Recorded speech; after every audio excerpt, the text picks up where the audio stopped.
Hello guys, this is your friend Naruto Audio Fanfics and we are back with a new fanfic.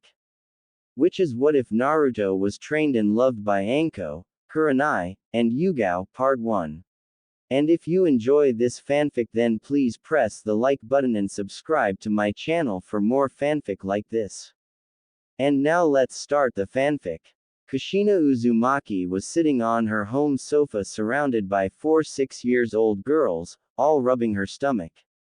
She was giggling at the conversation they were having. The girls' names were Anko, Hana, Kurenai, and Yugao. The girls looked up to Kushina.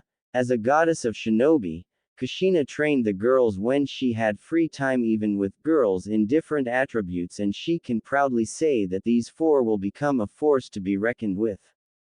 But she also cared for them as her own kids. They each were different in personalities. Anko was like Kushina as she was younger, brash, a prankster, and unhealthy, but she was the one to watch out for out of the 4 when it comes to anger. Hana had the biggest heart of the girls. She always treated everyone fair, but she would sometimes get into it with Anko since both of them had tomboyish personalities and Hana was on the wild side.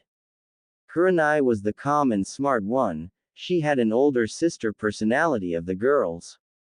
And last Yugao, she was calm but also the peacemaker, and the scariest. She was also the most talented. Shina-chan is okay if I marry Naru-chan when he's older? Anko asked. Hana then put the purple hair girl in a headlock. Who said you can marry him? He'll like me better anyway. Hana retorted. Why would he want a girl who smells like kibble and licks her on butt, when he could have me? Like he would want a girl that smells like snakes and dangos. Anko tackled Hana to the ground, and they started pounding each other, making everyone sweat drop. Kushina's hair started to float like it was possessed. Girls may stop fighting. I would hate to have to punish you, she asked in a sickening sweet voice, causing the girls to stop immediately. Now why do you want to marry my unborn son, Databane? Because if he's anything like you, he will be loads of fun and strong. Anko said. And if he looks like Hokage-sama, he will be good looking. Hana added. I'm kinda hoping he has Minato's knowledge. Kurenai spoke up. I want to train with him in Kenjutsu. It'll be good to have someone to train with. Yugao finished. You two also. What about Asuma and Hayate? Kushina asked, making the girls scowl a bit. Asuma is too high horse about being the Sandame's son, and started picking up a smoking habit. Plus all he cares about is my looks. Kurenai said. I asked Hayate why he wanted to go out with me and all he said was because I'm pretty. He doesn't know anything about me. Yugao answered as well. But Naru-kun is going to marry me. All girls said then glared at each other. All of you guys can marry him, Databane. The girls turned to Kushina with a questionable look. You see, I'm from the Uzumaki clan as you know, but I'm the last. So since Naru-chan will be the last boy, he will be qualified for CRA, which means he can have multiple wives. The girls smiled and looked at each and nodded. I don't mind sharing. Hana said. Yeah, if we all can be happy, why not? Anko added. We're all best friends, so it won't be a problem. Yugao finished. Kushina smiled and went back to her. She came back a few seconds later with a marriage scroll. Okay. Sign your name here and bite your thumb to make a blood print, and also the engagement won't follow through unless Naru-chan signs as well. The girls did as they were told and signed without hesitation. Kushina that the girls were looking forward to her son's birth and she loved each one of them even if they did have their own quirks. Girls, can y'all promise me something? The girls nodded. If anything were to happen to me and Minato-kun, may you look after Naru-chan, just in case. The girls looked at each other and back at Kushina. We promise. After all, he's our future husband. -6 years later. A man was walking out the door of an orphanage with a moving sack on his shoulder. Stop struggling, brat. This is your punishment for all the lives you stole. He headed into the village, then turned down an alleyway where there was a group of people that looked like they were expecting him. The man pulled a blond boy out of the bag who was tied up, and gagged. Now what shall we do with the demon? I say we cut him for every life he took that day. A random man suggested. I say we burn him. Another guy suggested, making the boy shiver in fear. He didn't know why the villagers always did this to him. Let's rough him up a bit. Rip out his eyes and tongue. One more guy said. I say we kill the mob. A female voice suggested from the back of the mob. Yeah, I agree. Another female said. Kill the mob. Two more voices yelled. Then it settled. We kill the mob. The man paused after processing what he heard, and the group of men turned around, and as soon as they did they were in an illusion, soon finding themselves in a forest on fire. 4 women were standing in front of them. One of them sent out snakes from her sleeves, which bit one of the men on his neck. Another pounced at the group, shredding them with her claws. And last was killed by sword through their chest. Yugao, go report this incident to Ji-sama. Yugao signed. Fine, but first, how is Naruto-kun doing? She turned to see Kurenai untying the blonde. After she was done, Naruto backed up into a corner crying. Not one to be outdone, Anko approaches and kisses his cheek as well. Neither am I, we care too much about you, my handsome blonde. Naruto smiled with a flushed look on his face. Really? Someone cares about me? Hana smiled and approached him and gave him a warm hug. Of course we care, why would we want to hurt a cutie like you? Hana gave him a kiss away, making Naruto's face go darker. Yugao was the last to approach. She kissed the boy on the forehead. We are with you for now on, Naruto, and we will protect you. So does this make you girls angels? Naruto asked, tilting his head side. When the girls saw this, they were resisting the urge to glomp the boy, that was until he spoke his next words. You girls are beautiful like angels. That did it. They glomped him between them and started kissing all over him. After 30 seconds, he was covered in kisses with a happy dopey face on him, making the girls giggle. Alright, let's take him to his new home, and Yugao go give the report, but don't let him know where we are taking him, we promised Kushina-san. Kurenai ordered, picking up the dazed boy. They each then disappeared to different locations. Naruto woke up, rubbing his eyes, and found himself on what seems to be a queen-size bed. Oh, you're awake. Girls, Naru-kun awake, said the purple-haired Kunoichi from earlier. The other 3 girls from earlier came into the room. I guess we should introduce ourselves. I'm the sexy and yours Anko Mitrashi. I like dangos and snakes, and love my Naru-kun. I hate perverts and traitors. My dream is to kill a certain snake, and... She paused and blushed. She went close to Naruto and whispered. I'll tell you later. Making the blonde shiver. Don't tease him, Anko. Anyway, my name is Hana Inuzuka. I like dogs and meat. I love Ruto-kun as well. I hate cats and perverts, and my dream I'll tell you later. Hana winked. Hello Naruto-kun, I'm Kurenai Yuhi. I like genjutsu, sushi and reading. I love Naruto-kun. I hate perverts, smokers and traitors. My dream is to become the best genjutsu mistress, and you'll find out the rest. Yugao smirked and walked towards Naruto and started stroking his whiskers. Is it alright if I call you Whisker-kun? Naruto blushed at her touch, and nodded. Well, Whisker-kun, I'm Yugao Uzu and I like kenjutsu, and crepes. I love my little Whisker-kun. I hate perverts, and people who will hurt those I care about. My dream is to become the strongest kenjutsu specialist, and like the others, you'll find out later. My name is Naruto Uzumaki. I like ramen, pranks, training and... Naruto looked at the 4 girls and blushed nervously.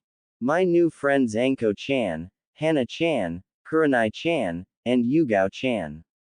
This causes the girls to blush and smirk at the boy. I hate getting hurt and the 3 minutes it takes to make ramen. My dream is to become Hokage and have a family or someone who will love me. After he was finished, he looked at the four like there was something on his mind. Can I ask you for something? Why do y'all love me? I never even met you. The girls were quiet for a while then smiled. Yugao stepped forward and decided to speak. Whisker-kun, when we said we loved you, we meant we care about you, that we would risk our lives for you. But don't get me wrong, we still like you for different reasons, I suppose. I admire your kind heart. No matter how hard you're treated, you never give in to hatred and take revenge on the village. Plus you're quite the looker. Anko stepped up next. I think you're pretty awesome. We've been watching you for a while and I like your cunning mind. Like when you had snuck in the Jonin laundry lounge and put an orange sock in their whites. As you know, I'm kinda a prankster myself. Anko said, hugging Naruto in her cleavage, making him blush. Hana pulled Naruto away from Anko and into her cleavage. I like how caring you are and not a pervert. Even though we threw ourselves towards you and the fact you're in my cleavage, you're still looking at my face. You also value life, like the time you were water and changing the soil of a dead flower in the garden my training ground 6. Or when you feed a stray dog you beloved ramen. And most stuff is made up, basically they were watching Naruto his whole life. I just did what most people would do. Naruto said to move back from Hana just to be pulled by Kurenai. I also like how you would protect anyone no matter how bad they treat you, like when you protected the pink-haired girl, I think her name was Sakura, from being picked regardless who she treated you to. You have some great traits for a shinobi, but even greater for a man. But enough of that, it's getting late and it's time to sleep. Naruto nodded. He scooted back on the bed, getting ready to sleep, then he saw the girl playing paper, scissor, rock. Excuse me, but what are you doing?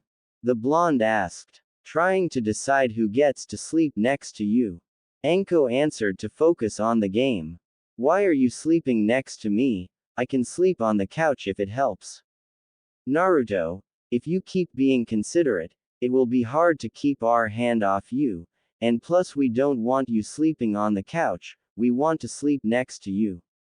Hana responded. After the game it was Yugao and Anko sleeping next to him while Kurenai and Hana seethed in jealousy. Naruto was blushing but soon dozed off along with his new precious people. Life was going to get better for him. Yugao woke up the next morning alone, which confused her. She looked around, searching for Naruto and Anko but couldn't find the two of them. She got out of bed and put on, still wearing her nightgown, she walked out the bedroom door and headed downstairs to the kitchen. She noticed Kurenai by the stove cooking some breakfast and Hana was at the table drooling from the smell of bacon. Good morning Kurenai-chan, Hana-chan, where's Naruto-kun and Anko-chan? How should I know? You were the one sleeping with them. Kurenai responded. Well, they weren't there when I woke up, Yugao said. Maybe Anko-chan is with him. Hana added. After those words left her mouth, the three paused for a moment, then out of nowhere, they started panicking. As much as they love Anko, her sadistic nature was too much. They then split up to search for the blonde and purple-haired friend. After searching, Hana heard water running in the bathroom. She called Kurenai and Yugao to her location. When they arrived, Kurenai knocked on the door. Anko-chan, are you in there? Yes, Nai-san, what's the matter? Anko asked in concern. We can't find Naruto-kun, have you seen him? Yugao asked. Last time I saw him he was in bed. Anko asked. Kurenai and Yugao accepted it and turned to walk away. But stopped to turn to Hana and noticed her eyes were closed, sniffing. Her eyes shot open and kicked down the door which confused the other two, so they followed in. When they arrived, they saw Anko making grabbing gestures toward the scared blonde in the corner. Anko. Said girl turned to see three pissed off girls glaring at her, radiating ki with their eyes glowing red. She shivered in fear. Heh heh, found him. Anko said nervously. Few minutes later, Anko was surrounded by the other girls, Kurenai holding Naruto, while sitting on her knees holding a sign, I'm a bad naughty pervert, and I will never do it again. Anko looked down in shame. So, Anko looked at Yugao, who was glaring at her, repeatedly tapping her foot with her arms folded. What have you learned? What I did was a no-no and should have waited until he was older. Anko said in shame. She looked at Naruto. I'm sorry Naru-kun, I just wanted to do some bonding through skinship. Kurenai rubbed her temples with her free hand. It's fine to bond Anko-chan, but don't force it, and it takes time. What you did was perverted and Naruto-kun is too young for that. Naruto jumped out of Kurenai's arm and ran and gave Anko a hug. Okay Anko-chan, I thought you were going to attack me like the only grown-ups. Anko smiled and hugged the boy back, but mentally, all four girls were seething at the treatment of their prince. They started to explain everything to him and get his training started. Namikaze compound. Naruto was shocked to say the least. He was just told that these four girls who just entered his life knew his mother. He was told that these girls were his mistresses who would serve him. But he was against it until they told them they were fine with it as long as Naruto kept a good heart. But the most surprising information was that he was a Jinchuriki.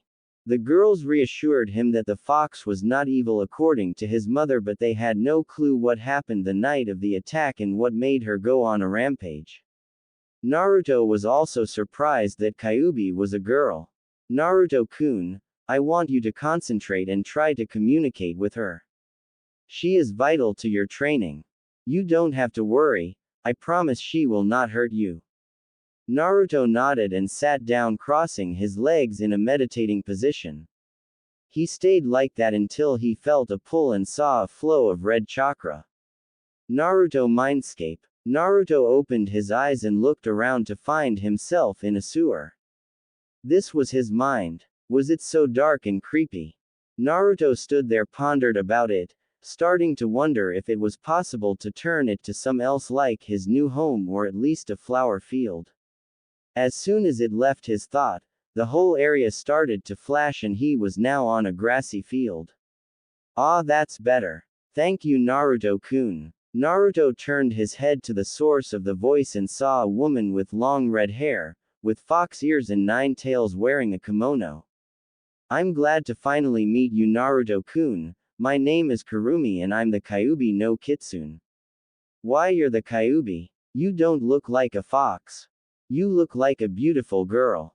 Naruto exclaimed. Kurumi walked to the boy and gave him a hug, blushing from the completement. Well, I am the Kyuubi and I overheard the conversation outside.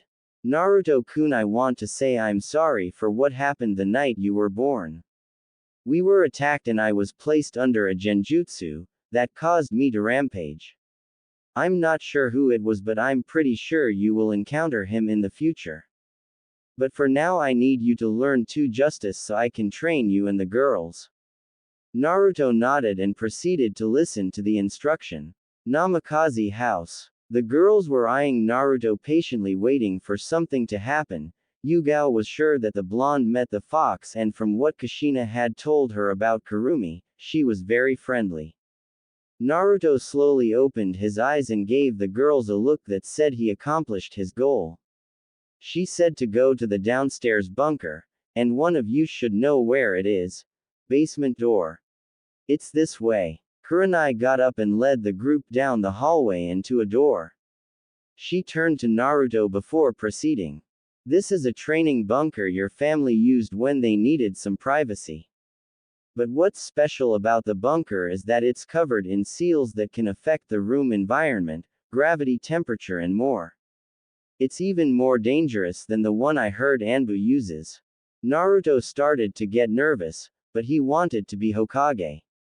So he had to be ready for anything. Kurenai opened the door and led the group downstairs to a huge room filled with different ninja tools and seals on the wall. Naruto thought the room was awesome and his nervousness died down. The girls were chuckling. Well, at least 3 of them were. Anko had the same look as Naruto. It's quite understandable since, out of all of them, Anko was the most childish. Naruto-kun, I know you are excited, but can you proceed with the jutsu? I'll take care of the rest. Kurumi said, giggling. Stopped jumping and rubbed the back of his head sheepishly in embarrassment.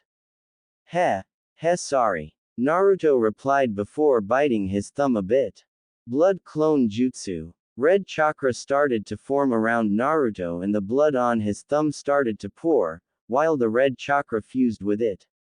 Clone took the form of a Kurumi and Naruto fell on his butt in exhaustion after performing his first jutsu. Kurumi looked down at her body and then at the girls, giving them a smile. I'm pretty sure you heard of me, so introductions aren't needed. I want to thank you for taking care of our prince, but I'm sad to say you 4 are not cut out for the job yet. That's why I'm here. Yugao stepped forward with a questionable gaze. What do you mean, Kurumi-san? We are the strongest girls of our year, we're even Chunin right now. I already knew that, but you have so much more potential. Example Yugao, you are a skilled kenjutsu user, but if you were to fight someone with wind affinity or a ranged fighter, you might not win. She turned to Hana. Hana, you rely too much on your clan techniques, which it's not bad but it will be predictable in the future. She looked at Kurenai next. Kurenai, you have perfect chakra control and are great at genjutsu, but what will you do if you fight someone who's immune to genjutsu? Out of all you, Anko has the best chance for survival because she's the only one who's well-rounded. All the girls nodded in understanding. Kurumi turned to Naruto. And don't think I forgot about you, my blonde fox. You will learn everything from your Uzumaki scrolls, to ninjutsu, kenjutsu, taijutsu and so on. You have so much potential and I plan on releasing it. Naruto looked down in embarrassment. Do you think I can do it? No. Naruto looked at Kurumi in disbelief, saddened, but Kurumi grabbed his face and made him face her. I know you can. Naruto-kun, you will achieve great things in the future, I know it. Naruto had tears in his eyes and gave the demon a warm hug, which she returned. Dhe broke apart and walked in front of them.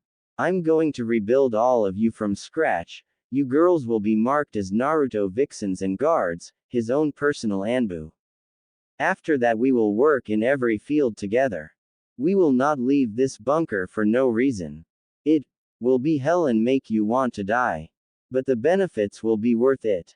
If you let me be your sensei in place of Kushina-sama, I promise I will bring out the best in you.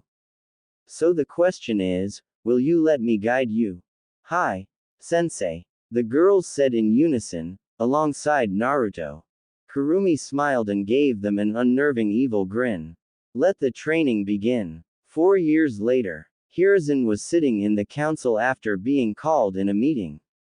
He had a pretty good idea on what it was about. Naruto, ever since his disappearance, the civilians have been cheering about the demon's disappearance, but the naive elders of the council see it as the loss of their weapon. But Hiruzen was aware of the boy's location, and he assumed Sume was as well since she didn't voice any concern for her daughter, but wasn't surprised, since Sume was best friends with Kushina. Now Hiruzen was sitting in the front of the chamber waiting for the meeting to start. Danzo decided to be the first to speak. Not everyone is here so we can begin the meeting. And why did you call this meeting without my permission? Hiruzen asked, leaking some ki. Sorry Hiruzen. That's Hokage-sama to you. Hiruzen interrupted. Yes, my apologies Hokage-sama, Danzo seethed. But it concerns the loss of our weapon.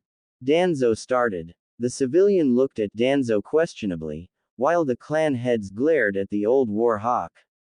They were aware of Minato's legacy and didn't appreciate him being called a weapon. Hiruzen was pissed as well but did well to hide it. And weapon do you speak of? The clan heads turned to the leader and could tell he was joking. Did we lose a legendary sword, a kunai, or some type of shuriken? I'm sure they are all replaceable. The Hokage asked, with a small chuckle causing the clan heads to smirk. Danzo gritted his teeth at the joke but continued. I mean our Jinchuriki, the loss of it will leave our village weak, especially since the Uchiha massacre left us with one Uchiha.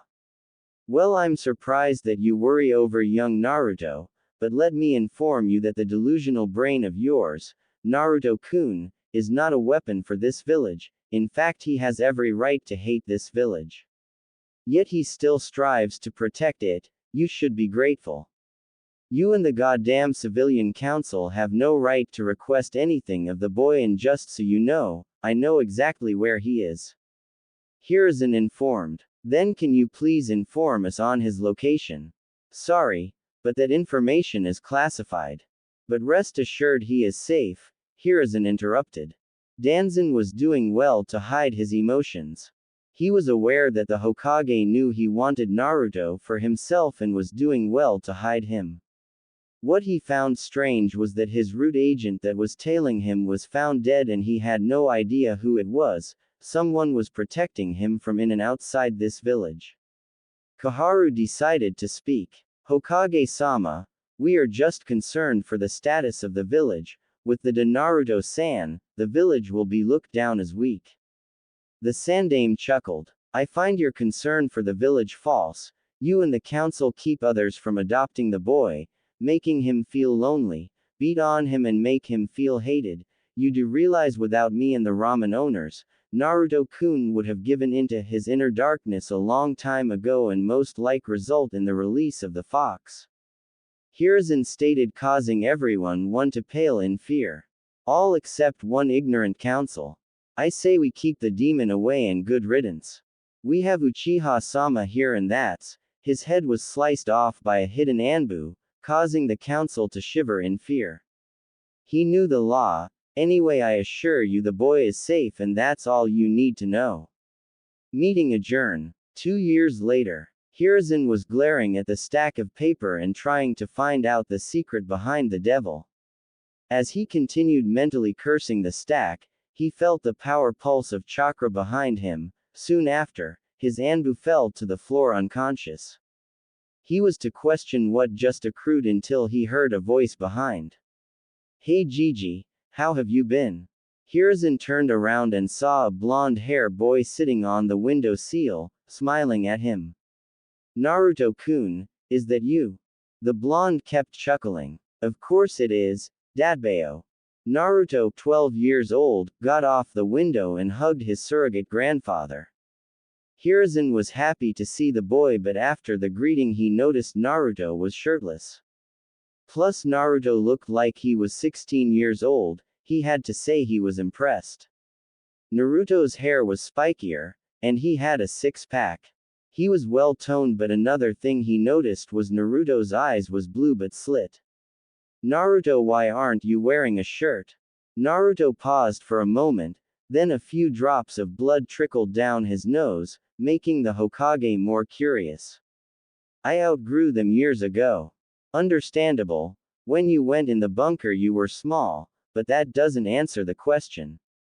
And why is your nose bleeding? Gigi, I haven't left the bunker since I went in. Hiruzen nodded. And neither did the girls, 18 years old. Hiruzen nodded, still not seeing where the blonde was going with this. Naruto signed. So if I outgrew my clothes, so did they, and since we never left the bunker we. Naruto stopped to see if his Gigi got the message. Hiruzen had a blank stare for a while, until shot back because of a rocket nosebleed. Naruto knew this was the outcome. Anyway Gigi, I need you to give this to Sum-san, this is a list of clothes for the girls. They've been for years and it's getting hard not to make a move. Hiruzen got up and wiped his nose. That's fine, but what about you? The girls said they don't trust me to pick out my clothes, so they're taking me shopping later to play dress up. Naruto blush a bit. Anyway, tell Sume she can come by my compound to drop the girls' clothes off. Naruto then jumped out the window, and as he did, Hiruzen noticed a fox tattoo on his shoulder with a 1 on the fox head. But he snapped out his thoughts when he heard girls squeal. He looked out the window to see girls chasing the blonde almost like they forgot he was the so-called demon. Namikaze compound. After being chased by a horde of girls and losing them, Naruto arrived home. When he walked in, the first thing he noticed was a Yugao an, all girls are but no, maybe small lime, sitting at the kitchen table reading his new book, The Demon Princess Volume 1. Naruto couldn't get enough of this sight no matter how many times he gazed at any of the girls. After the training, Yugao had a toned body which fit her. Naruto was the same size as her because of Kurumi turning him and his spoils to quarter Hanyu. What amazed him the most was that she had double Ds, which was a great benefit for him and it put her in the lead in size. But the biggest change to Yugao was that she had red streaks in her hair. Hey Yugao Haim, I'm back. Said girl looked up and smiled. Welcome back Naruto-sama. Yugao got up and approached Naruto and wrapped her arms around his neck. Yugao Haim, we are equals. You don't have to call me that. Naruto signed, making the girl giggle. She removed one of her arms and traced her fingers under his chin to her lips. I know, but I'm the submissive type. She leaned in and gave him a deep kiss on his lips, which was returned as Naruto wrapped his arm around her waist. It went on for a minute and they broke apart and Yugao went back to the table and began to read her book. I'm surprised you're reading that again. Naruto said, wrapping his arms around her from behind. It's a good book, which brings me to ask. When are you going to start volume 2? Yugao asked, leaning back, loving Naruto's warmth. I have to publish this first and after that, I'll start it. Naruto leaned and whispered, I'll let you have the first copy, our little secret. Yugao smirked, with a huge blush on her face when she felt Naruto's breath. So where's the others? Kurenai-chan is in the library looking through scrolls, while Anko-chan and Hana-chan are taking a nap. Naruto nodded, giving Yugao a kiss on the cheek before proceeding to the library. When he arrived, Kurenai was deep into the scroll sitting on the desk, with her legs crossed. Naruto had to admit, Kurenai had a mature sexy aura. She was slimmer than Yugao but gorgeous all the same. Unlike Yugao hair, Kurenai bottom quarter was red, and her size was D cups. Naruto smirked then knocked on the wall. Kurenai looked up from the scroll and smiled when she noticed her favorite blonde. I got to say Kurenai Haim, you can really pull off the mature beauty look. Why thank you Naruto-kun, and I got to say you look good yourself. Naruto approached the chair by the desk and sat down, pulling Kurenai on his lap. Kurenai chuckled and put her hand on his chest and gave him a welcome kiss. Did you do what we ask? Yeah. Sume should be here soon. Whatcha reading on? I was wondering if there was a way to use genjutsu through elemental manipulation. And use it through a medium beside my senses. Kurenai said reading the scroll.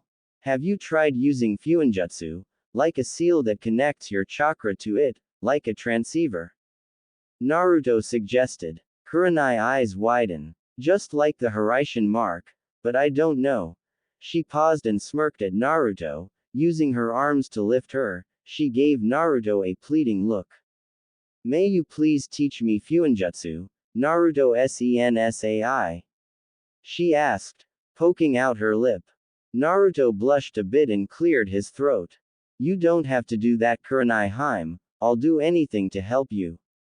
Kurenai smiled and leaned up to kiss the blonde. I know, I just love it when your beautiful eyes gaze as my beautiful body. Kurenai responded, with a wink. It's hard to avoid. Naruto chuckled before removing the raven-haired kunoichi from his much to her dismay. I'm about to go wake Anko-chan and Hana-chan. Kurenai nodded and continued to read. Naruto went up the stairs and into the queen bedroom to find the two girls cuddling together sleeping. Anko's body was well balanced, slim and toned. She was the shortest of the four, but her sex appeal makes up for it. She had red tips at the end of her hair and like Kurenai D cups. Hana had more muscle than the girls but still had a gorgeous body. She was the tallest of the four and the end of her ponytail was red. She had C cups but a bigger ass. Anko-chan, Hana-chan, time to wake up. They groaned a bit but were still sleeping. Naruto walked to them to wake them, but as soon as he got closer, they pulled him in the bed and started kissing. When they pulled back, Naruto had a goofy grin on his face. Anko gave him a sexy smirk. Hey Naru-chan, did you enjoy that? Hana gave a confident grin and joined Anko. Most guys would kill to be in bed with two girls in the. Naruto got up and smiled. You planned that? Both girls nodded, causing the blonde to shake his head in amusement. We have to get ready, your mom will be here soon, Hana-chan. Anko-chan can make sure the hot spring is heated. The girls got up and went downstairs with Naruto following behind. As soon as he made it downstairs, he noticed Tsume was here. Tsume turned to Naruto and gave him a feral grin. Damn, pup you grew. Guess Hokage-sama wasn't joking. Tsume felt the power radiating from Naruto. Something was screaming alpha about him and her and hormones were acting up. Thanks Tsume-sama. Cut the. Sama. Shit, pup I'm not that old. Tsume growled. If you have any badass girls in the harem let me know, and I'll decide. Naruto gave her a foxy grin, making her blush. My apologies, I was just trying to show respect, Tsume-chan. Naruto said in a quiet tone making the Inuzuka clan head blush harder. We was about to go into the hot spring, want to join? Tsume was about to deny the request but when she looked around and saw everyone else and Hana giving her the okay, mouthing, he's packing, she accepted, with a certain image in her head. She stepped into the compound and everyone proceeded to the spa. 2 years after they left the bunker, Naruto entered the academy and was sitting at his desk waiting for his sensei to find out who his sensei was. Even though Naruto was ahead of his peers, he still was required to go to become a genin. But it wasn't a total loss, because of Kurenai he made 2 new friends or should he say vixens. And speaking of vixens, 2 years ago during the event with the hot spring, somehow Tsume ended up joining. All it took was for Naruto's dominant aura, Tsume getting a glimpse of his package, and the girls informed the clan head that Naruto can turn her to a Hanyu and give her youth. She didn't mind because she saw Naruto as alpha and she knew of his heritage, so in the future it would establish a good relationship between the Namikaze, Uzumaki, and Inuzuka. Before he joined the academy, Kurenai had requested a favor. 2 years ago hot spring, Naruto was currently straddling Tsume, teeth sinking into Tsume's shoulder. After a few more seconds he released his grip and looked at her. She opened her eyes slowly and gave a feral grin to the blonde before reaching behind his head and pulling him into a deep kiss, which he happily returned. Hana was chuckling at her mom's behavior but was happy for her. She had to admit it's going to be weird to share a guy with your mother but she would accept it. After a few minutes Naruto separated from Tsume and sat next to Anko and Hana. Welcome to the club Tsume. Thanks Foxy-kun, and after we're finished, I'll put you, me and my pup in a marriage contract. With this Inuzuka will protect you from the Uchiha ass-kissing civilian council. Tsume said, taking a spot between Kurenai and Yugao. Naruto contemplated something and smiled. Tsume, would it be possible for you to represent 2 more clans besides yours? Yes, as long as I'm engaged to them. Tsume paused and gave Naruto a feral grin. I see with our status and me being a clan, the civilian council can't interfere. So Foxy-kun wants me to represent the Uzumaki and Namikaze clan. With this we're close to evening out the odds. Well, if you need help evening out the odds, everyone turned to Kurenai, who was giving out a sexy smirk. I know two girls who have a crush on you, both of them are like sisters to me. Who are they? Naruto asked. Kurenai smiled and walked over to Naruto and sat on his lap. She brought her face close to his and whispered in his ear. Naruto's eyes widen and smirk a bit, then once Kurenai pulls back, Naruto captures her lips, receiving a moan in return. He pulled back 30 seconds later with a smile on his face. You're a genius, but do they have a crush on me? Kurenai, returning to her position next Sum in the hot spring, smiled at the question. They told me you saved them from bullies and admire your courage. Soon it evolved into a crush after they witnessed your treatment by the villagers and still went on smiling. Naruto nodded. Will they be upset how you disappeared on them? Naruto asked and shook her head. Don't worry, I told them I was going on a training trip. Kurenai was reassured. Naruto smiled and nodded. He was going to relax when he heard a vixen in his head. Naruto-sama, when are you going to summon me? I want to enjoy the hot spring. Kurumi pleaded. Naruto chuckled and went through a few hand signs. Summoning jutsu. A cloud of red smoke appeared and once the smoke dissolved, a Kurumi was standing there smiling. Sum's eyes widened and gave a questionable gaze to Naruto. Sum-heim, meet Kurumi, the Kyuubi no Kitsune. Flashback end. Naruto snapped out his thoughts when his two new best friends and vixens walked up to him. Hey Naruto-kun, are you excited for today? Naruto turned and saw Hinata Hyuga with her usual happy smile and Izumi Uchiha wearing a confident grin.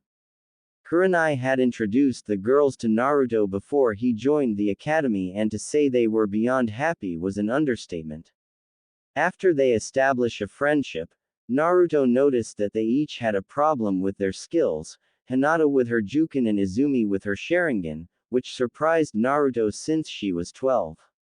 Instead of training them himself, he asked Anko and Hana to train Hinata in a snake style, confidence and medical techniques. And for Izumi, she was being trained by Yugao and Kurenai in learning how to rely on her senses, to use a Tanto and Genjutsu along chakra control. After 6 months, Naruto told them about his status as the last of his two clans and introduced them to Kurumi. He was relieved that they didn't mind him being a Han-yu and was surprised when they requested to be marked. They were aware that they could never date another guy, but replied there was no one better. Hinata was now as confident as a lion, and Izumi could not only maintain her dojutsu, but she got her third tomo. Kurumi even removed the yin energy of the Sharingan and replaced it with yang energy, giving her the ability to gain the Mangekyo Sharingan without a death. The color of her Sharingan was more of a ruby crimson now than a bloody red, but unfortunately from her mother scroll, she will still suffer from blindness, but on the plus side, no one can replace their eyes with her because it contained Hanyu blood. The two girls were instructed to hide their skills, to not give their hand, and were not to act friendly towards each other during the academy, which they agreed to even though they didn't want to. Kurumi then made the older girls take the Jonin exam, which they succeeded in passing, and the girls took it a step further and became Anbu, which made Naruto's academy days easier. When Naruto joined, there were a few teachers who tried to sabotage, but the next day they never appeared again. Naruto had a feeling it was the older girls because they were always watching him from the shadows. After becoming a Hanyu, the girls developed quite nicely in Naruto's opinion. Hinata looks the same as Shippuden with red streaks in her hair, but she still wears the jacket from Naruto. She has double C's.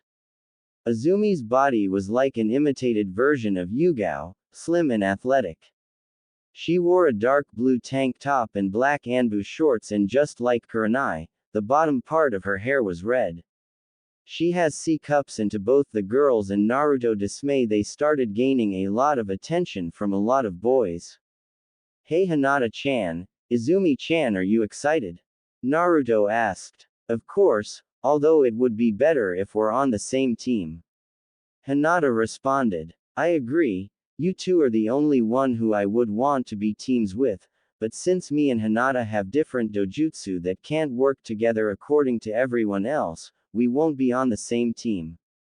Izumi informed the two. Well, I do know that Hinata-chan is going to be on the Kurenai Heim team.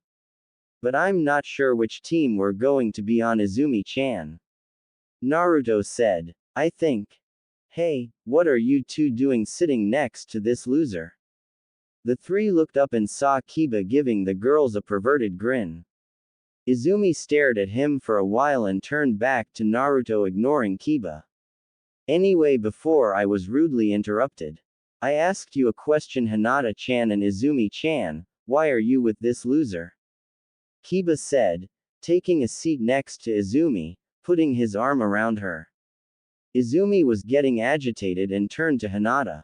May I take this one? Izumi asked the Hyuga. Hinata giggled and gave a nod. Izumi smiled and in a flash grabbed Kiba's neck, pinning him to the wall. Izumi glared at Kiba with a cold gaze, causing the boy to quiver in fear. Now listen here, Mutt. I'm going to give you 3 rules. Rule 1. No looking at me nor Hinata-san pervertedly. Rule 2. No touching us at all, only Naruto-kun have that privilege. And finally, Rule 3. Never insult Naruto-kun in front of us, or do I have to bring your Hana-san and Sum-san into this? Kiba's face went pale at the thought of his sister and mom punishing him. They strictly told him not to insult Naruto and show him respect. He ignored, thinking he was the alpha and they were delusional. But now he was having second thoughts. Fine, but we're not done. Kiba plopped on the floor and went to his own seat as Izumi returned to her spot next to Naruto, enjoying each other's company as the rest of the class walked in. As Naruto was Hinata, he felt irritation through his mark and it was coming from Izumi.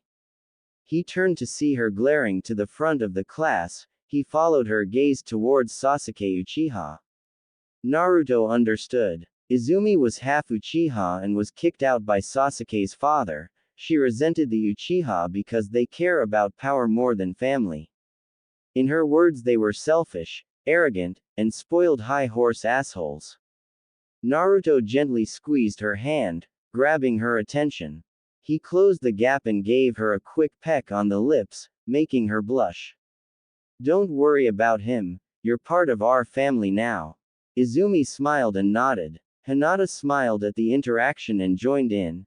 If you want Izumi-san, I can call you Oni-san, the Hyuga offered. Sure, who wouldn't want a cute little sister like you? Izumi answered. Oni-san it is. Hinata giggled and Naruto was smiling towards the interaction. But their moment was ruined when they heard 2 female voices coming from the hallway.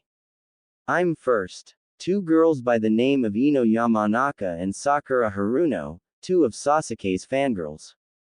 Naruto always questions why they were even in the academy, they never try and only seem interested in the emo. But soon Iruka walked and saw the girls bantering about a seat next to the royal stick in the ass. So he used his big head jutsu to force them to sit down. Excuse me Iruka-sensei, but where is Mizuki-sensei? After the question was asked by Sakura, Naruto began to chuckle a bit, especially since he knew exactly where the hating bastard was, after what happened last night. Flashback. On top of the Hokage monument, Naruto was lip to lip making out with Sum. After he took her out on a date, Naruto decided to show her the full moon from the best view, and because it was the full moon, Sum was lusting for the blonde very badly and she couldn't contain it. After bringing her up there, she pounced on the blonde and smashing her lips against his, while straddling him, with Naruto holding her ass, supporting her and for his pleasure. But the moment was interrupted when both Naruto and Tsume smelt snake and chemical fumes. They both turned their heads to see a short Naruto, wearing an orange jumpsuit, jumping out the Hokage window with a scroll on his back. Tsume and Naruto turned to each other and grinned in amusement. Naruto-kun, why didn't you tell me you were planning on stealing the forbidden scroll? Naruto adopted a thinking pose before answering. I didn't know I had a plan, but I gotta say, the orange jumpsuit looks nice, maybe I should get a pair. You better not, the color is fine but the jumpsuit is terrible. If you do, you will not be allowed to go shopping by yourself. Tsume threatened playfully. Naruto chuckled and got up. Alright, but can you inform Gigi about this? I'll handle Mizuki Tem. Tsume nodded and shushin Wei, Neko-chan. Yugao appeared out of nowhere. How may I be of service to Naruto-sama? Naruto chuckled at Yugao's submissive attitude, and if he was free he would probably pounce on her. Yugao, feeling his lust through the mark, smirked with a blush on her face but wasn't noticed because of the mask. Naruto-sama, I'm happy that you would make a move but maybe another time. Naruto snapped out of it and chuckled nervously. Sorry but later tonight meet me in my room. Yugao blushed and nodded in excitement. Right now, I want you to come with me to subdue Mizuki. I'll fight him but I want you to deliver him to our hubby Haim. Yugao nodded and they both started leaping after the fake Naruto. If you don't mind me asking, why not just kill Mizuki? Yugao asked. As much as I would love to put him out of his misery, I'm pretty sure he is working with Orochi Tem, and when Anko-chan finds out, I believe Mizuki will suffer a fate worse than death. They both shudder at the thought of Anko torturing sessions. At least she would be happy to torture someone who had it out for you. Who knows, she might give you a reward for the capture. Yugao commented as they proceeded through the forest. With Mizuki and Iruka. Naruto, why are you doing this? Don't you want to be Hokage? Iruka asked, looking from the ground at Naruto, standing on the branch. Haha, you are a fool Iruka, I'm not Naruto, I'm the Ninetales and I need more power to destroy this pathetic village. Naruto answered, laughing menacingly. Iruka narrowed his eyes. Something not right here. Iruka thought. Who are you? There's no way you are not Naruto. I know Naruto, he's a hard worker and would never stoop so low into stealing and cheating out hard work, Iruka said. At least someone knows me. Nice jumpsuit by the way. Both Iruka and Naruto turned to see another Naruto standing on a branch on the side. Iruka's eyes widened while Naruto was seething. Mizuki Tem, can you drop the act and next time you do a transformation, get my height right, I'm not that short anymore. Naruto gritted his teeth before a puff of smoke surrounded him revealing the silver-haired Chunin. I don't know why you are here but this is great. Now I can kill you and Iruka and blame his death on you. I'll be seen as a hero and they will let me have the scroll. Except for the fact that the Hokage loves me, you can't open the scroll because of the blood seal, and there's no way you're walking out of here alive. Naruto challenged. You're a fool if you think you can beat me, a Chunin. Mizuki taunted and began to smirk evilly. Hey Naruto, do you know why the village hates you? Iruka got worried, while Naruto cocked an eyebrow. No Mizuki, it's forbidden. Iruka tried to warn. It's because the Kyuubi was sealed inside of you, you are the Kyuubi. Mizuki laughed expecting a shocked gasp from the blonde, but when he looked at Naruto, he just had a blank face. I'm the Kyuubi? Naruto asked. Then he pulled down his pants and bent down in front of Mizuki showing his ass. I don't see 9 tails, do you? Mizuki was seething. No you insolent brat, the fox took over your body. The Chunin yelled. Really? Naruto asked, pulling his pants back up. If I was the fox, why would I eat ramen and play a few pranks, when I could have killed everyone? Naruto asked, tilting his head. Because you're just a brat, you're weak. Mizuki answered smugly. But you said I was the fox. Naruto responded, his eyes flashing red while looking at Mizuki's eyes without the Chunin knowing. Naruto linked Mizuki's mind with his before continuing. And if I'm the fox, what's that behind you? Mizuki narrowed his eyes and turned around, and his face turned white as he sank to his knees, looking up at a giant fox staring down at him. So the Temhu's been messing with Naruto-sama. Naruto's sweat dropped at the suffix. Mizuki just sat there in fear, not knowing what to say. So, any last word before you die? Mizuki just stayed quiet for a brief moment before speaking. How are there's two Kyuubi? The scarred Chunin asked. Naruto and Kurumi just stared at him thinking the same thing. How can someone be so ignorant and stupid, and be a Chunin? Naruto snapped his fingers and everything turned back to normal. Mizuki was cuddling against a tree, while Iruka approached the blonde. What happened to him? Iruka asked. I placed him under a genjutsu, Naruto lied. Neko-chan. The name Anbu appeared out of nowhere bowing. Hi, Uzumaki-sama, Yugao said, playing the role to up Naruto's status, and considering how impressed Iruka was, she has to say it was working. Can you take the traitorous Tem to Anko-chan, and tell her she has a new toy, and also tell her he smells a lot like snakes? Iruka paled. Even blood prison was better than a session with Anko. Yugao giggled a bit before responding.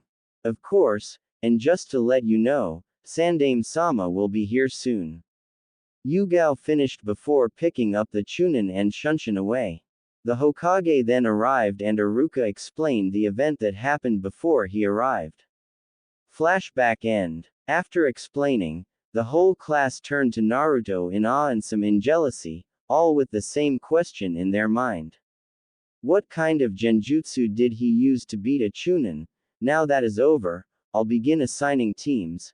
After starting with Team 1 and going down until he reached Team 7 inches, Team 7 will be Sai, Sakura, Haruno and Sasuke Uchiha.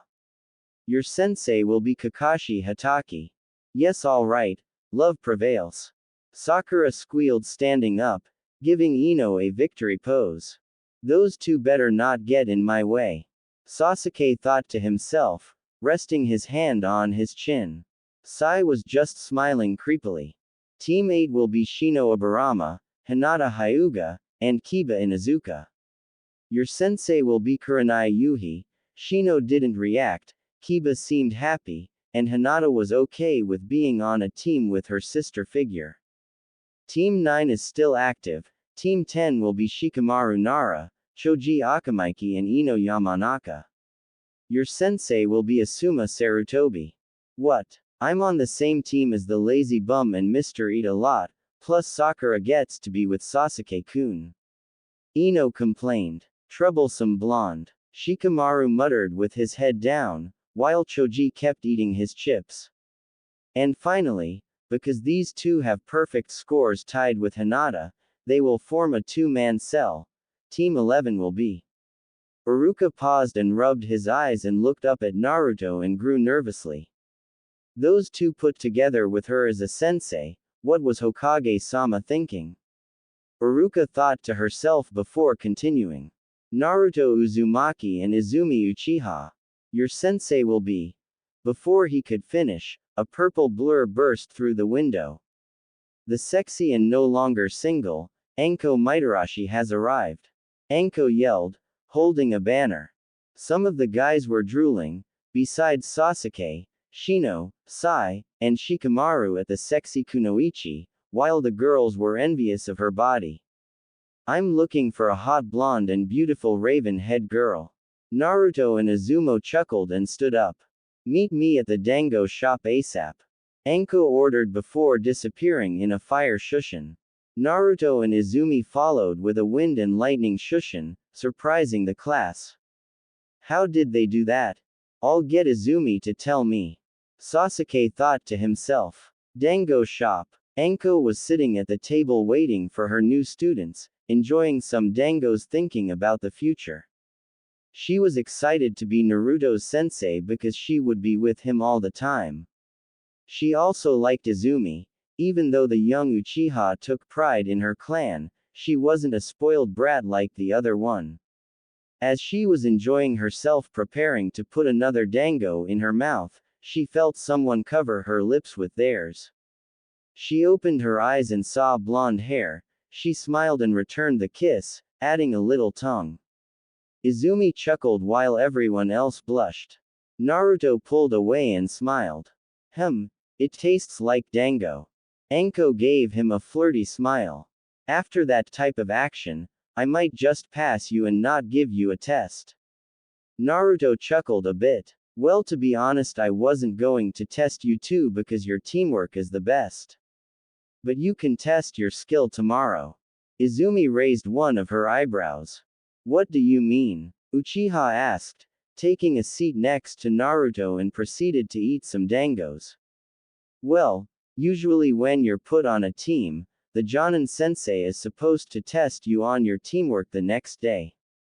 But since you two trained together before and practically shower together, Anko said with a grin making the two blush, I decided to see how strong you two were compared to someone else.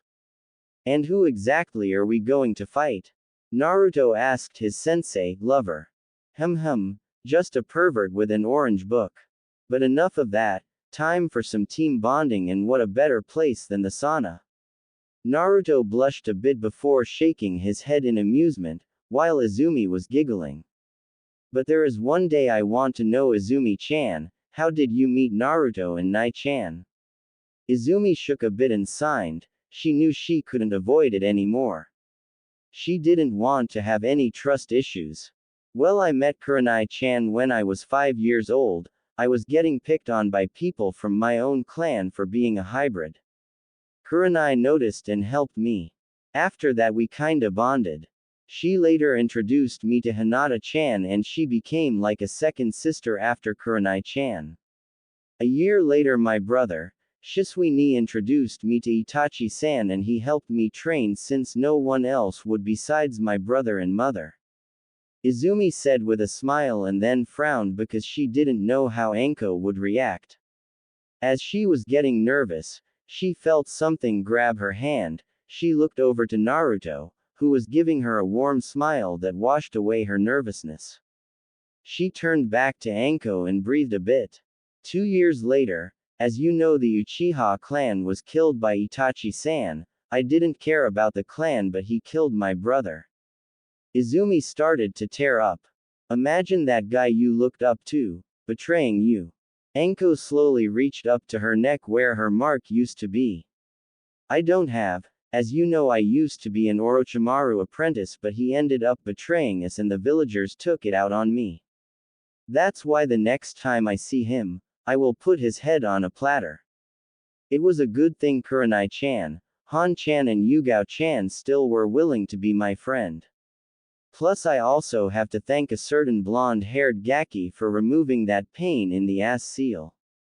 Anko finished as she winked towards Naruto. But continue. Izumi nodded. After the massacre, I was approached by someone who promised me power to get revenge on Itachi. I was in a depressed state, that I accepted the offer without hesitation.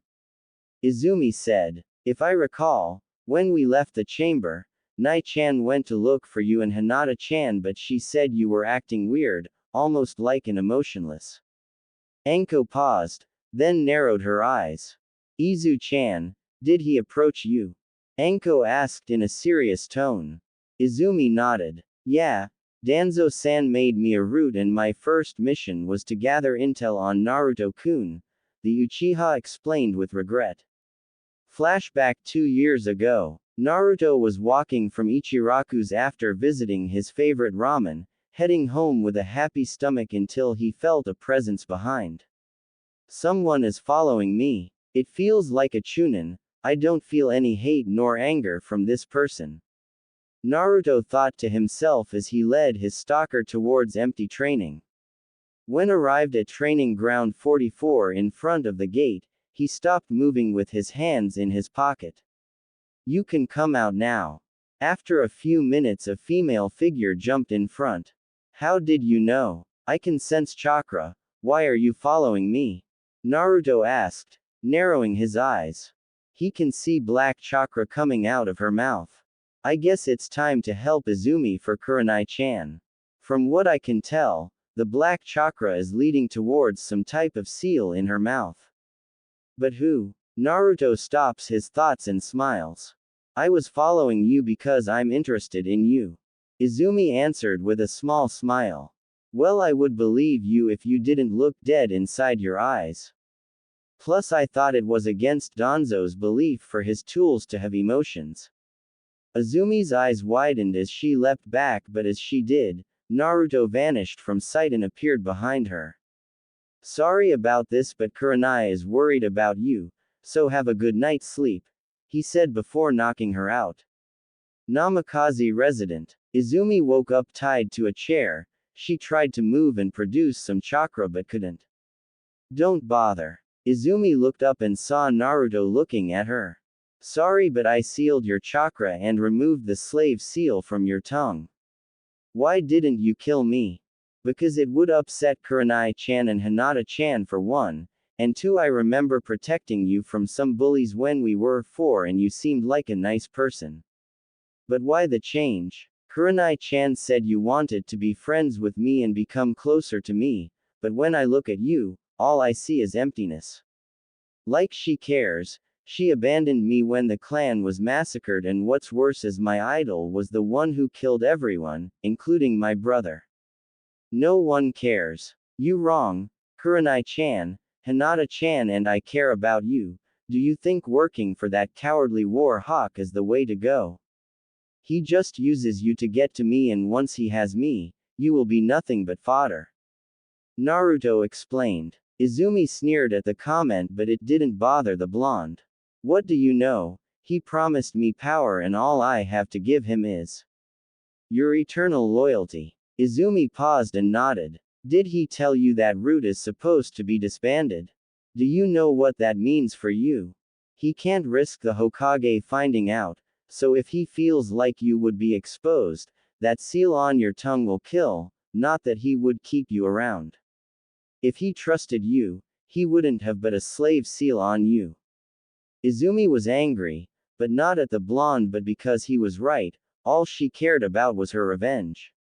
So what? I have nothing else to live for but my revenge. Should I just give up? Naruto closed his eyes and walked in front of her.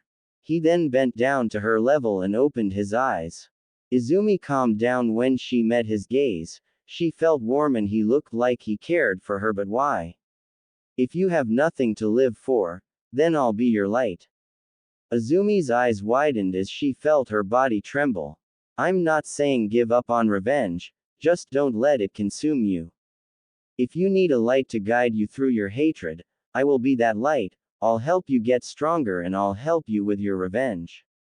Izumi was crying. She didn't feel this type of care since her brother. Can she do it? Can she trust this blonde? He protected her once before. How do I know I can trust you? Naruto gave her his foxy grin, which made her blush. Because I'm going to become Hokage and the Hokage protects all his precious people. I'm one of your precious people. You're precious to Kurenai-chan and that means you're precious to me. I will never abandon you like Itachi. Naruto said as he cut the restraint. When Izumi was free, she leapt into Naruto's arm, embracing him in a hug. I'm sorry. Can you tell Kurenai I'm sorry? Naruto wrapped her arms around Izumi and smiled. You can tell her yourself when she returns. If you ever need anything, don't be afraid to ask. Naruto offered. Izumi looked up at Naruto with a real smile and nodded. Flashback end. After that, Naruto took me and Hinata-chan to the bunker with Kurumi-sensei and the rest is history.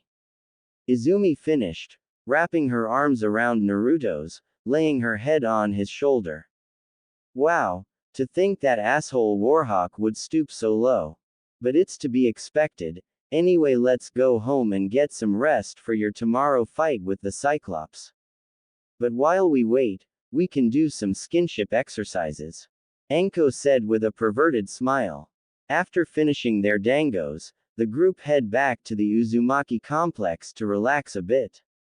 When they arrived, they noticed they were the only one home. So Naruto went to his room and got out his clothes and put a towel over his waist and headed off to the bathhouse. After putting his clothes in the locker room, he headed outside. There you are, we've been waiting. Naruto turned to the voice and saw a very Anko and Izumi wearing a towel sitting in the water. It's time for some team training. Lime scene warning. Naruto chuckled and stepped into the water. Anko looked at Izumi and smiled. Izu-chan, as your sensei, I have to test your teamwork with your teammate, so I want you to deepen your bond with Foxy-kun. Izumi gave a flirtatious smile and approached the blonde and straddled his lap and wrapped her arms around his neck. Then she pressed her forehead against his and smiled. Ready, Naruto-kun? She asked, licking her lips. Naruto smiled and gave her a nod. She captured his lips with her as the blonde wrapped his muscular arms around her waist, pulling her closer. Izumi was licking his lips asking for permission, which obliged as Naruto accepted her into his mouth. Izumi started to moan as she felt her core start to heat up. She separated herself from him, her face red as tomatoes. Please, Naruto-kun, touch me more. Naruto smiled and removed his hands from her waist and started to fondle her, causing her to squeal a bit. Don't. Stop. Izumi moaned, bucking her hips back and forth against his crotch. Naruto began to release some moans, he then felt a pair of hands grab his face and turned his head. Anko licked her lips at Naruto's lust-filled eyes and gave him a seductive smile. It's time for you to bond with Sensei, Foxy-kun. Anko teased before capturing his lips, forcing her tongue down his throat, causing both of them to moan in each other's mouths. Anko then took one of hands and put it between her legs. Naruto caught on and started to rub her womanhood, causing Anko to rotate her hips. Izumi started to move fast, biting her lip. She felt herself build up a little more. Anko also felt herself reading to come soon as well against Naruto finger play and her playing with her own. The breath started to hitch until it was time to release. I'm coming. Both kunoichi cried as they released their pent-up lust. The three didn't notice that there was a pink light surrounding them for a brief moment. That felt amazing. Izumi said between breaths, getting off Naruto's lap. Huh, yeah. Anko agreed. She then turned to Naruto manhood and smiled. It looks like Foxy-kun hasn't been released yet. Izumi, let's show Foxy-kun how much we appreciate him and continue our team bonding. Izumi looked at Naruto's package and smiled. Hi, sensei. They both then sandwich his manhood with the and proceed with the paisery. Naruto started bucking his hip forward as both kunoichi started to move up and down to the rhythm. How is Naruto-kun? Are we becoming better teammates? Izumi asked. This feels amazing, best exercise I ever had. You feel amazing. Naruto answered. And they're all yours, Foxy-kun. Anko said as she started to lick his shaft. That's right, Naruto, whenever you want. Izumi added in, mimicking Anko's action. They continued this until they felt Naruto start to throb. Girls, I'm about to. Naruto said as the kunoichi sped up their action. They were soon surrounded by pink aura again as Naruto threw his head back. I'm coming. Naruto released his come on there and out of breath. Anko and Izumi licked up the sperm and smiled as the pink aura went into their body. Good job, you two. No one has better chemistry than you two. Anko said. Naruto nodded his head in agreement and sat in the water with the girls on each side. Lime scene over. Well, that was a interesting show. The group turned in front of them and saw Kurumi on the other side of the sauna, drinking some sake. Now that the show is over, I'm sure you three haven't noticed the pinkish aura around you after your fun. Naruto chuckled nervously. Sorry, I missed it. Kurumi smiled. It's understandable. After all, you're surrounded by three beautiful women. Anyway, even though it was an accident, you three just performed a bonding ritual. When Hanyu bond with their mates, their chakra, physical energy, mental energy and spiritual energy combine into one. Then it's multiplied by the number of people who perform the ritual, in this case 3, and after that it splits among you 3, increasing your overall strength. But there has to be a limit or catch. Naruto said. How perspective of you, Naruto-sama, there is. The first condition is, you cannot perform the ritual unless you reach the limit of where normal human training can take you. 2. You have to be bonding through the mate mark as you know, so no outside girls. 3. You can only perform it on the full moon through sexual acts like you just did. Kurumi explained. Is that why I feel so energized, Kurumi-sama? Izumi asked. Kurumi nodded. There's also something that benefits you, Anko-san. Kurumi said, catching the girl's attention. You see, when a Hanyu without a Kekkei Genkai goes through the ritual, they gain a sub-element Kekkei Genkai. It takes your major element and one of the alphas, and combines them. Since yours is Kaden, you could have Yoden, lava, futon, boil, or Shikuden, scorch. Later on, find some chakra paper and find out. Anko nodded in excitement. Sweet. Can't wait to test it out later. Kurumi smiled. And there is one more thing. You see, now you three just moved up to being 50% Hanyu. Your healing factor and senses increase as well as your chakra reserves. Plus you are closer to the time we need to start training you to learn spirit mode. What's spirit mode, Kurumi-chan? After you destroy the negative energy inside you, the demonic chakra is purified. Then combine that with your mental energy and your spiritual energy or your life force. Kurumi then stood up and sprouted her ears and tails. You would look something like this. In this form you can combine your spiritual chakra as it's now called in this form. She then forms a huge shuriken out of red energy. You can add an element to this as well, and when you throw it, she threw it outside in the sky and it exploded. But this form only lasts depends on control over spiritual chakra. When can we learn it? The three asked in excitement. Yeah, that looks pretty cool, Kurumi-sama. The group turned behind them and saw Yugao, Kurenai, Hinata, Sum and Hana walking in, with the first three and the others covered by a towel. Hope you don't mind us joining. Yugao said. Sure Himes, how much did you hear? Naruto asked. The 50% Hanyu part. Kurumi nodded and began to explain everything to the rest of the group. She also informed them that they had to wait for the next full moon to perform another ritual. Naruto asked, will it increase his Hanyu blood? No it won't, but it will increase your lifespan. Now enough, talk, we came to enjoy ourselves. The group nodded and proceeded to just relax while a few of the girls made out with their alpha leader. 1 hour later, Kurumi told Naruto and the girls to meet in the training room. She pulled out a scroll with a symbol of a heart-shaped moon. I think it's time for you guys to have this. I got this from my world. She opened the scroll and there was a symbol of a lock. I want you guys to bite your thumb and perform the summoning jutsu. When the jutsu is done you will have a new summon, but be warned, it will be one of 4 animals and it will get rid of any contracts you have. Kurumi informed, looking at Anko. That's fine, I really hate Manda anyway. Anko replied. Good, also after you perform the jutsu on the scroll, you will each have a chain appear on your arm, it will be a new weapon only you and your mates can hold. Kurumi said. What's the weapon call? Yugao asked in excitement. Kurumi smirked. It's called the Keyblade. So today is the day. I can't wait until Anko gives us the result. What do you think they'll do?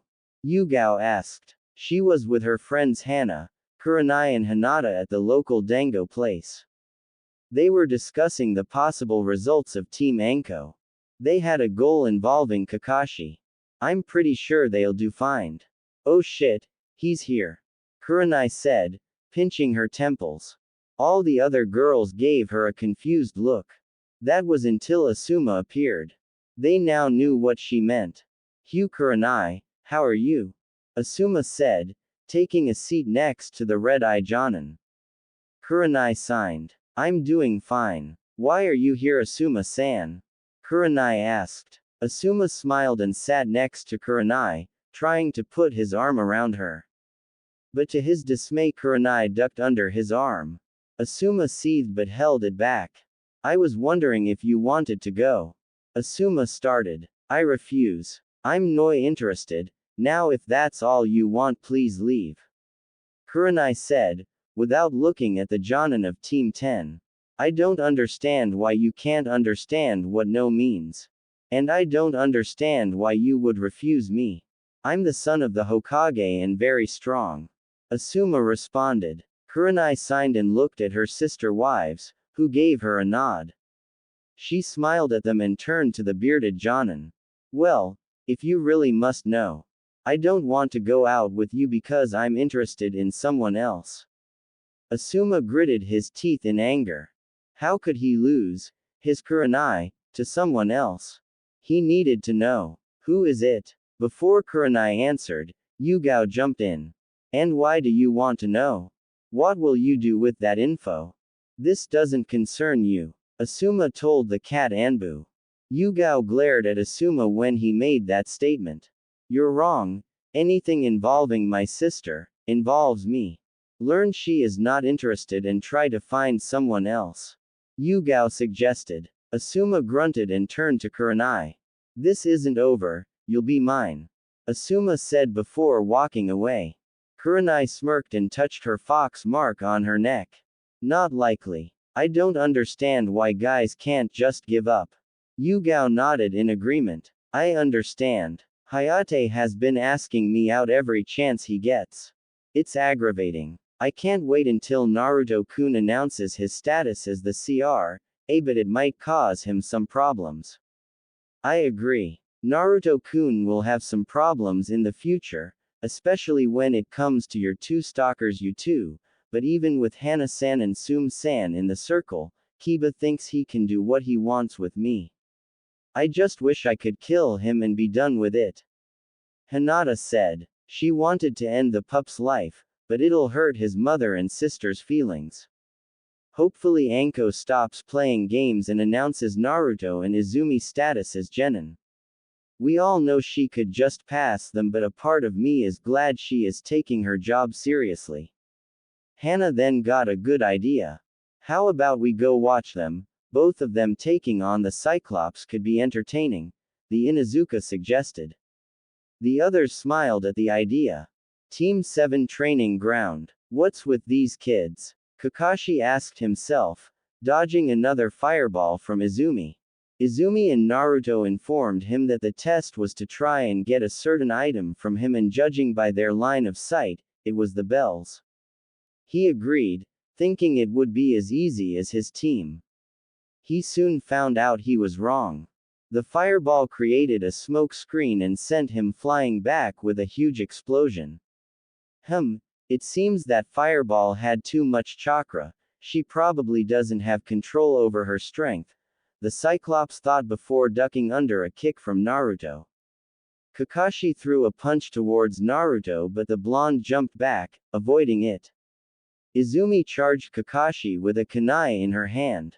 Kakashi took out some shurikens and tossed them towards the female Uchiha. Izumi parried them all and tossed the kunai towards Kakashi, but unknown to him until he tilted his head to dodge the kunai, there was a paper bomb strapped to. Shit! Kakashi screamed before the bomb went off. Wow, Izumi-chan, are you trying to kill him? Naruto joked. That won't be enough, I'm pretty sure he's okay. Izumi said, laughing along with her teammate. Soon they stood back to back scanning the area for Team 7 Sensei. Not left, right, behind, front or above. She looked over her shoulder into her lover's eyes and nodded. They both started to go through some hand signs. Earth style. Rock breaker. Lightning style. Shocking quakes. Izumi and Naruto slammed the palms on the ground, lightning coming from Naruto and cracking on the earth from Izumi, destroying the field. Kakashi jumped from the underground sweating a bit. Are you trying to kill me? Kakashi asked. Naruto chuckled a bit. Sorry Kakashi-san, but we wanted to test our skills even though we completed our objective. What do you mean? I still have the bells. Izumi smiled and spoke up. We were never after the bells, we just said we were here to grab something. Here you go, Anko-sensei. Izumi yelled, tossing her a familiar orange book to Anko. Kakashi's eyes widened as he reached into his pouch looking for the book. What? How did you get that? Kakashi asked, surprised. Anko caught the book and smirked evilly. Doesn't matter. Now students. Your sexy sensei will be teaching you some elemental manipulation. My primary element is fire, so I'm going to show how to use your chakra to form fire, but we need something to burn. Oh, look at what I happen to be holding. Kakashi started to sweat like a guy after he ran 500 laps. Now Anko. Let's not be hasty. Oh that's right, you love this book more than life itself. Tell you what, I'll give you the smut back and in return, I want 1 CA rank jutsu of each affinity. Or the book turns to ash. Kakashi, faster than lightning, pulled out 5 scrolls and tossed it towards the snake mistress. Anko shook her head disappointedly. Naruto and Izumi laughed at the Cyclops' pervertedness. Hey trash. Team 11 turned to see Sasuke approaching Izumi with a scowl on his face. How did you awaken the Sharingan? I demand to know. Izumi glared at Sasuke with cold eyes. The weak shouldn't demand nothing of the strong. Train more. Izumi answered. Soon Kurenai and the rest joined them. A red fox walked by, which Team 11 recognized as Kurumi. Sakura approached the group. That's right, you should help Sasuke-kun. The pink kid yelled. What do you mean? That's right. No one suggested that, Naruto said. Kurumi eyed the girl suspiciously. Weird, I noticed for a while now. She always seems to be talking to someone, but she's not a Jinchuriki like Naruto-sama. Maybe I can use this. Kurumi in her fox form, walked to the pinkett and nuzzled on Sakura's leg, causing the girl to turn to the fox. Wow, so cute. Sakura picked up the fox and hugged it. Naruto looked at Kurumi confusingly, but was shocked when Kurumi bit Sakura on the shoulder, pouring some of her chakra into her. OWWW. Sakura yelled in pain, tossing Kurumi on the ground. Damn, stupid fox bit me. Kurumi hopped into Naruto's arms and nuzzled him in the neck. Kurumi, what did you do? Let's just say I'm helping her with her mental trauma. Anyway, now that you succeeded, I think you should celebrate with Kurenai-san and Hinata-san. They deserve it, while not taking them out and then having a little fun. Kurumi suggested. Naruto turned to the females of Team 8 and smirked. He walked up to the two, gaining their attention. Hinata blushed and leapt into his arms, nuzzling her cheeks with his, making the boy chuckle. Hey Hinata-chan, Kurenai-chan. How about for your celebration for becoming a team, we go out, just the 3 of us? Hinata squealed and gave the blonde a deep kiss. Sure Naruto-kun, I love to. Kurenai walked up to the blonde and kissed him on the cheek. Sure Naruto-kun, and if we enjoy it, we might give you a reward, Kurenai said with a wink. Sure, in fact, I thought of something special for the both of you. Naruto said with a smirk. The group proceeded to leave, but Naruto went a different route from the group to set up the date and the girls went to the dango shop.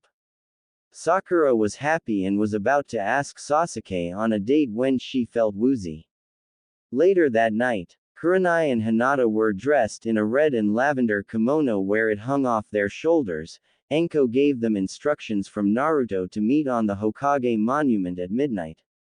Usually the two kunoichi would be cold, but thanks to their Hanyu blood, they were rarely bothered by the cold. Nonetheless, they wanted to dress up for their favorite blonde. But the question that plagued their mind was why he had them wearing a bikini under it. When they arrived at the top of the Yondaime head, they were surprised and smiled a bit with a blush on their face. Hinata's bigger than her sensei's. Kurenai put a finger on lips, smirking. So this is what you had planned. I must say I'm impressed. What can I say? I'm an unpredictable shinobi. Naruto said, standing next to a Kage Bunshin, both wearing a waiter outfit, with his hair combed back and standing next to two massage tables. Behind him was a stand with oil and lotion on it with some candles.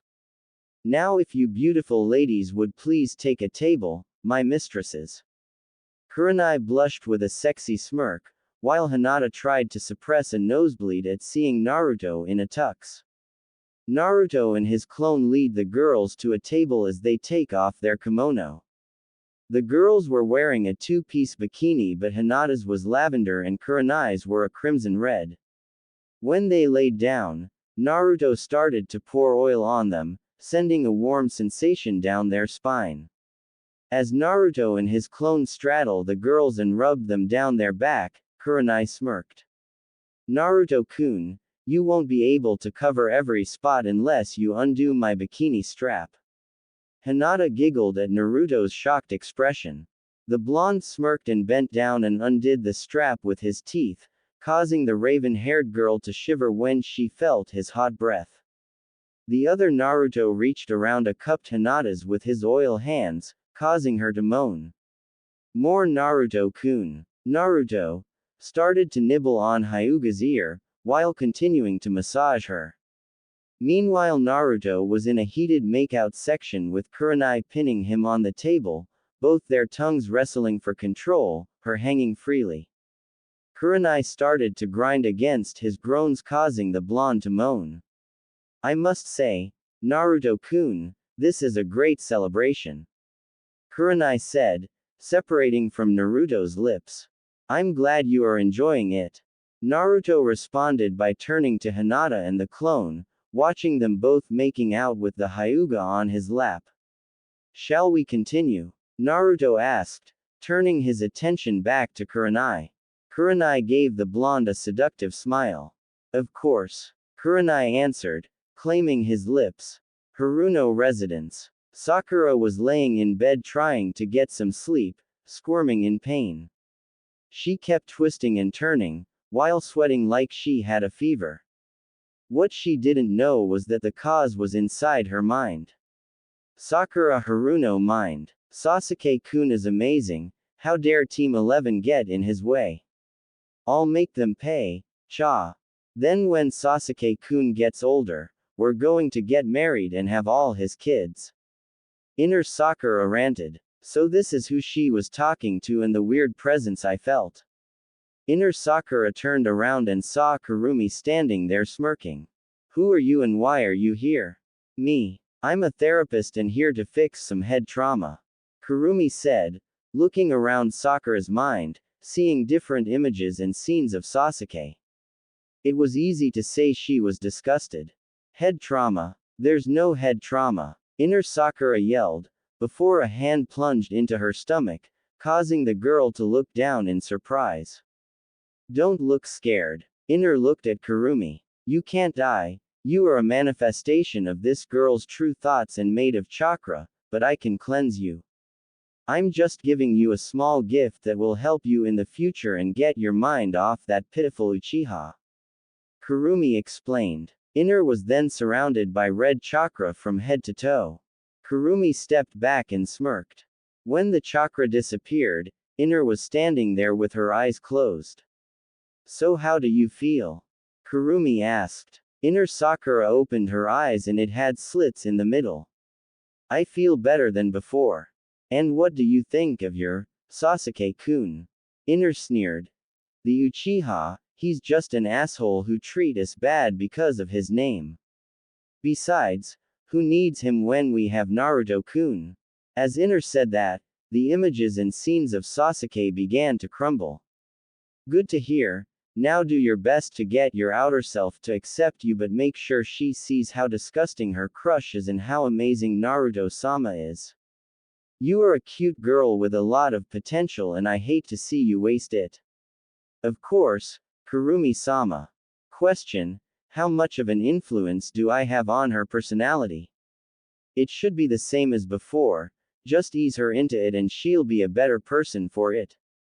My chakra is fading, so good luck. Of Kurumi-sama. Inner saluted before Kurumi disappeared. Kurumi turned and started to walk away. Now to begin, she said, walking to a door that had emotions listed on it. Naruto was laying in bed, then he started sniffing the air and a smile appeared on his face. Hana-chan, he mumbled, wrapping his arms around something soft. You rang, Naru-kun. Naruto opened his eyes and saw Hana staring down at him, straddling his waist. He gave her a warm smile, which she returned. Morning, Naru-kun. Thinking about me? Hard not to. Naruto responded, kissing the female Inuzuka. Hana moaned into the kiss. After the kiss, Hana got off the blonde and smirked. Love the kisses, but breakfast is ready. Naruto nodded and got out of bed. After getting dressed, he met Anko, Yugao, Izumi and Kurenai downstairs. He greeted the girls. So it's been like 2 months since your graduation. Anything planned? Well, hopefully Hokage-sama would be nice enough to give us a B rank mission. Anko said, reaching for some bacon. Kami knows we're ready for it. Izumi commented, grabbing a bagel. Naruto smiled. Gigi just doesn't want to show favoritism. We only a 3-man squad. Anyway, I know this isn't interesting, but have you noticed something weird about Sakura? Yeah, she's been fawning over you. I wonder what changed. Anko said. Maybe she realized how bad the tem is and came to her senses. Hana said. Actually, you can thank me. I kinda placed some of my influence on her.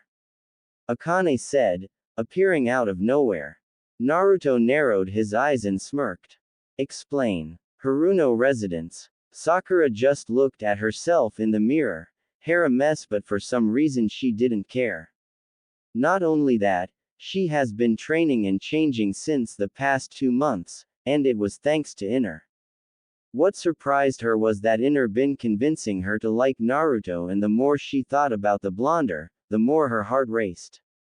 She remembered when it started. Flashback. Sakura woke up and went down to get some breakfast. Good morning, Sakura. I made some egg salad sandwich and tofu, her mom said. When Sakura heard that, for some strange reason her face twisted into disgust. She wondered why. That's what she always ate to keep up her diet. Actually, can you make me a meat and cheese omelet with some grits on the side? 2 servings please. Mizuki looked at her daughter strangely. Sakura honey, are you okay? I'm fine, just feeling a tad bit hungry. Sakura replied. Flashback end. Sakura ate everything off her plate, surprising both her and her mother.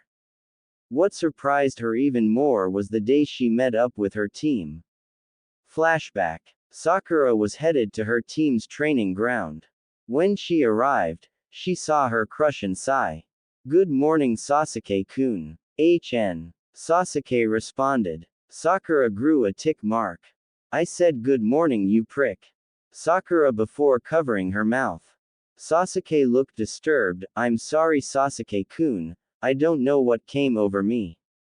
Sasuke turned the other way, which made Sakura depressed. What was that? Now Sasuke-kun hates me.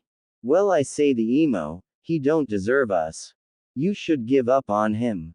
Inner Sakura said. Sakura was surprised at her inner thoughts. What are you saying? Sasuke-kun deserves any girl he wants. I can't wait to marry him. Inner scoffed. Yeah, right. There's nothing like marrying a guy who treats us like crap. You date someone like Naruto-kun, now that's a man. Sakura's jaw dropped. Naruto. He's the rookie of the year, strong, smart, handsome, and Okami his beautiful eyes, inner finished. Sakura had to admit, Naruto was good looking. Wait, why is she thinking this? She likes Sasuke. Good morning. Sakura turned to Kakashi, who broke her out of her thoughts. Morning, sensei. What are we doing today? Sakura asked. Well, we'll be doing some D-rank missions. That is all. Kakashi answered with an eye smile. And? Sakura asked. And? That's it. Kakashi answered. What? Are you kidding me? Sakura yelled, startling her team. Are we actually going to train me, or am I going to stay this week forever? Aren't you a sensei? When are you going to teach us anything? Sakura covered her mouth and ran away, leaving a shocked Kakashi, a gaping Sasuke, and uncaring Sai. Flashback end. Hinner, what's going on with you? Sakura asked herself. I'm waking you up, now get some breakfast. If we are going to impress Naruto-kun and finally we can develop a killer body. Inner Sakura said. What do you mean? Sakura asked. Did you actually think you were going to develop a sexy body by dieting? Look at Hinata. She has C cups and she's the same age as us, she's still developing. And do you know what she eats more than anything? No. What? Cinnamon buns and ramen. The only reason she's not fat is because she trains. This thin body of ours is going to get us killed. So eat 2 people worth of breakfast and find some women to train with. Inner said. Sakura nodded and proceeded to actually eat some real food and put on some tight shorts and a tank top that covers the top of her chest. With Naruto. Okay. Now it's time for some ninja tag, and this time I'm not going to be it because I'm the only boy. Naruto said, narrowing his eyes. The girls chuckled. Now who's going to be it? Anko smirked and raised her hand. I'll be it. Naruto nodded. Okay, what's your personal rule? Anko touched her chin and thought about it. When Naruto was it, he made a rule where he could use 3 cage bunshin, but the girls could use weapons. How about this? If you are caught, I get to use a clone. The clone numbers go up for each person caught. But you can rescue the person who is caught as long as you give them a kiss. I'll take you to the cage mountain if you are caught. The girls blushed at that but accepted the rules. And instead of the forest of death, we are going to run around the village. Alright, you have 30 seconds starting now. Sakura was jogging around the village, trying to build up her stamina. After Inner's weird personality change, she realized how weak her body was. She was so focused on Sasuke that she let her get dragged down.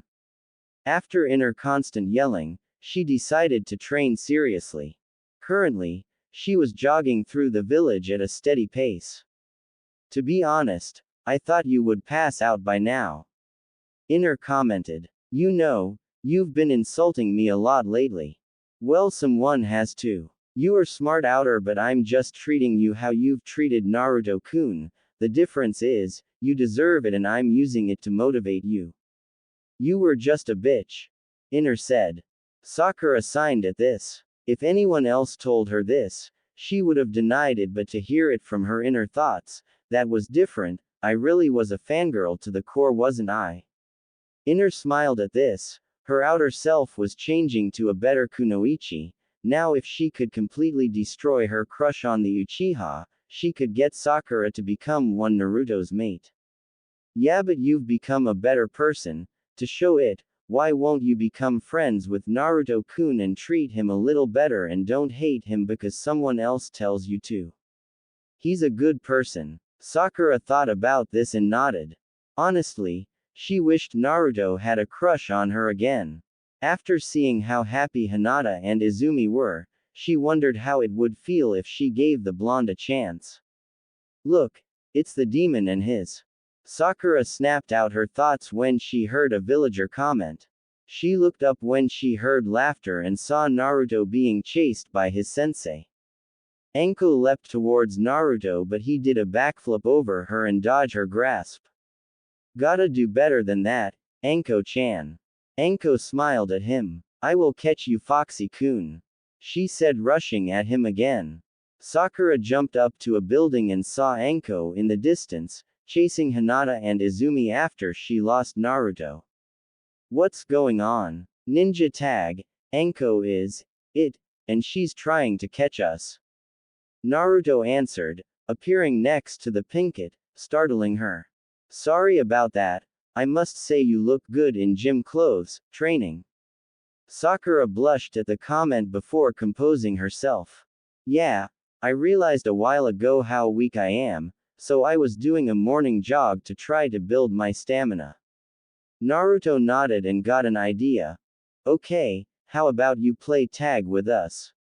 It'll help build your stamina and evasive skills. Plus it's more fun. Sakura looked down at the ground. But the others don't really like me. I don't think they would be okay with this.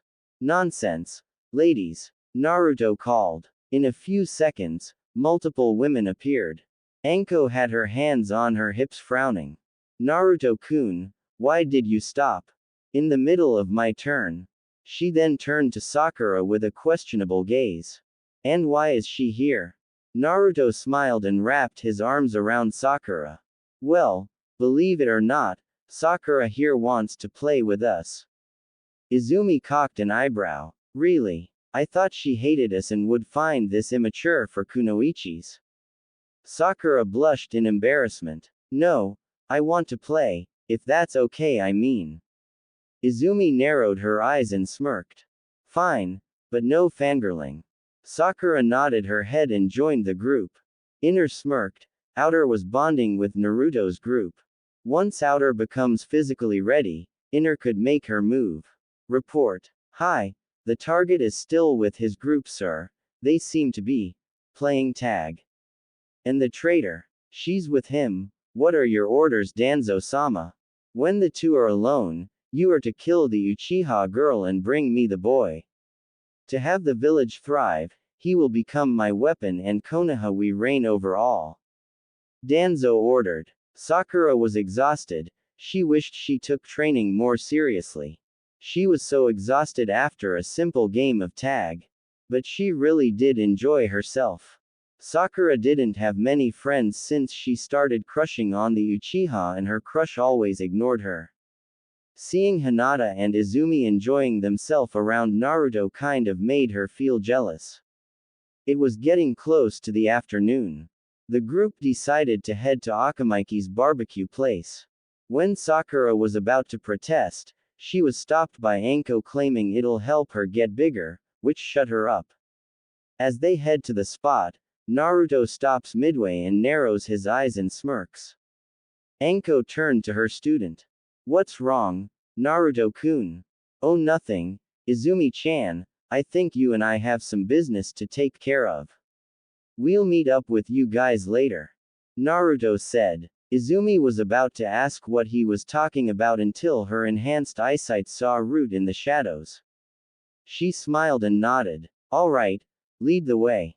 Naruto and Izumi left the group, confusing Sakura. Where are they going? Yugao smiled and proceeded to the restaurant.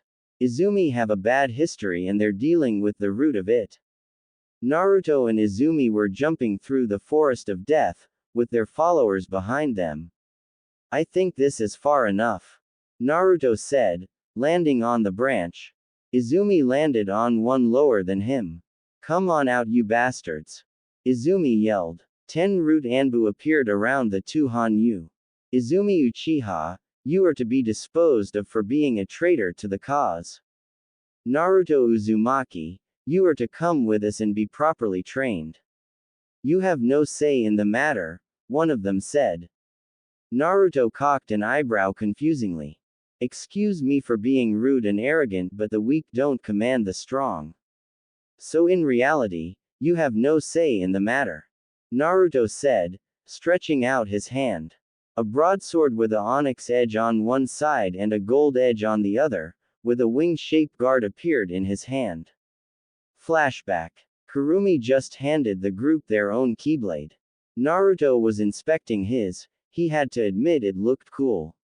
Now those weapons are a connection to you, it will evolve as you bond with it. Think of it as a sleep state, it will transform to its true form once you bond is. Kurumi was interrupted when Naruto's Keyblade lit up and transformed into a broadsword. This is pretty cool.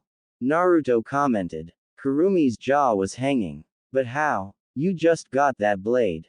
Kurumi asked. I don't know, Kayasakuen just spoke to me.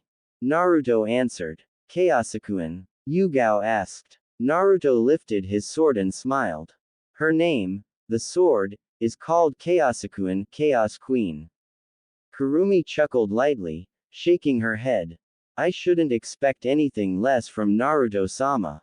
She paused again when Anko's blade started to glow, revealing her new weapon. Not telling. You too? Kurumi asked in disbelief. Anko held her weapon and smirked.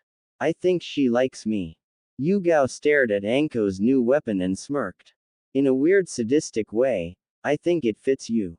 Everyone looked at the weapon and agreed. Flashback ends. Izumi saw Naruto's weapon and pouted. Naruto-kun, let me fight. Maybe my Keyblade will evolve. Izumi said, summoning her Oblivion Keyblade. Naruto chuckled and his sword disappeared. Fine, I'll just spar with Anko-chan later. Naruto said, leaning against the tree. Fine, we were supposed to eliminate you anyways, the root said, pulling out a tanto. Izumi smiled and disappeared. The Anbu was confused, until Izumi appeared behind him and impaled him through the chest with a menacing grin on her face. She took the Keyblade out from his chest and turned to the other 9. Izumi said, charging the others. One root charged forward and did a vertical slash, but Izumi flipped over him and decapitated him. 8. This time 2 charged forward, one went for a horizontal slash but Izumi grabbed his wrist. The other tried to use the opening to stab the Uchiha but he got his waist cut off. 7. Izumi flipped the Anbu she grabbed on his back and stabbed him through the head. 6. Naruto was impressed and turned on. Izumi was low Jonin in root and becoming a Hanyu increased her strength. The best part was that she wasn't using her Sharingan. Izumi looked at the rest of the root in boredom. Soon more Izumis started to appear, and they charged the rest of the root Anbu. Naruto watches as Izumi relentlessly cuts down the Anbu one by one. She looked like a true demon. After Izumi was done cutting down the Anbu, she turned to Naruto and jumped him, smashing her lips on top of Naruto's. Her bloodlust turned sexual lust and she was pent up. Naruto wrapped his arms around her waist pulling her closer. Izumi pulled back and smiled. That was fun, but my Keyblade didn't evolve. Izumi said with a cute pout. Give it time, now let's meet up with the others. Izumi nodded and they proceeded. Danzo was seething. 10 of his root seals died out, which means they were killed. He underestimated the Jinchuriki. He has to be cautious on how to approach this. Soon Naruto, you'll be my weapon or die. Later that night, Anko was sweating as she tried to go to sleep. She was unconsciously groping herself, moaning in pleasure, thinking about her alpha. She was not sure where this came from but it was slowly building, her sexual tension. Quote exclamation mark. I can't take it, Anko needs some playtime now. Anko then got up and quietly went to Naruto's room while wearing nothing but her panties. She didn't want to wake no one up, especially Kurenai and Yugao. Kami knows what would happen if she was caught by those two, ow. Anko mumbled as she ran into something. She looked up and her eyes widened. Hana, what are you doing here? Hana was rubbing her head and looked at Anko. I would have asked you the same but I can smell the pheromones on you, I'm guessing you were having trouble sleeping. I know we said we would decide who goes first. Begins. I'm sure they'll understand and how about we share our first time, Naruto-kun is a stamina freak. Anko offered. Hana nodded. When they made it to Naruto's room, they heard heavy breathing. Anko and Hana sniffed the air, Pheromones were coming from Naruto's room and also some sweat. They opened the door to see Naruto twisting and turning in his sleep. Naruto sniffed the air and smiled. Anko-chan. Hana-chan. Naruto mumbled before he felt something soft touch his lips, then he felt the covers be pulled off of him. Look at here, Naruto-kun doesn't wear underwear while he sleeps, plus he seems excited to see us. Hana said before she started to lick his shaft.